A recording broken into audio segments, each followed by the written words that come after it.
জীবনে যাই কিছু করেন, যেটাই করেন না কেন, কখনো মানুষকে ঠকাইয়েন না। কারণ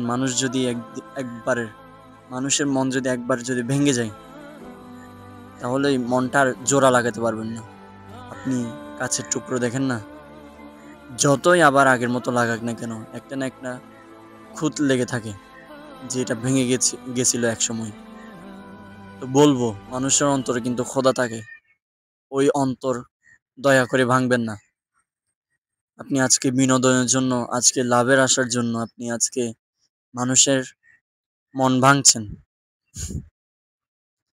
কে বলতে পারে আজকে আপনি যার মন ভাঙছেন, কালকে দেখবেন কেউ আপনার মন ভাঙবে না, আপনি নিজেই নিজের মন ভেঙে ফেলবেন। অথচ এই মনের মধ্যে আপনার খোদা আছে। আফসোস বান্দা।